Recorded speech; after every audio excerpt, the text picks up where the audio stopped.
కృష్ణరాజు గారితో మీరు యాక్ట్ చేస్తున్నప్పుడు ఒక సెట్లో వర్క్ చేస్తున్నారు ఒక మూవీకి. ఒక కాల్ వచ్చింది, కృష్ణరాజు గారి భార్య యాక్సిడెంట్లో చనిపోయారు అని చెప్పేసి. మీరు అక్కడ కృష్ణరాజు గారి పక్కనే ఉన్నారు. అవును, అక్కడ రౌండ్ ఆఫ్లో 10 మంది ఉన్నాం.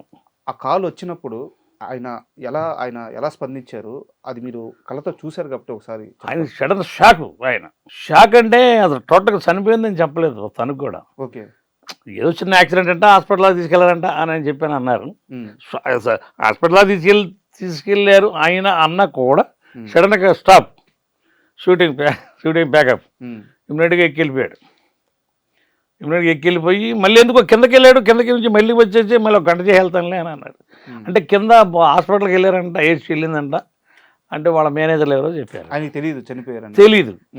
మళ్ళీ వచ్చి 1 గంట 2 గంటలు షూటింగ్ చేసాడు.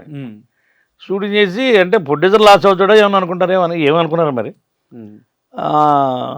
మళ్ళీ వచ్చాడు, మళ్ళీ పైకి వచ్చి మళ్ళీ 1 గంట 2 గంటల దాకా చేసి సరికి నేను వెళ్తున్నాను, ఇంకా రేపు పెట్టుకోబాకండి, నేను అక్కడ రేపు అక్కడే ఉంటాను అని చెప్పని సాయంత్రం నైట్ ఫ్లైట్కి వెళ్ళిపోయాడు.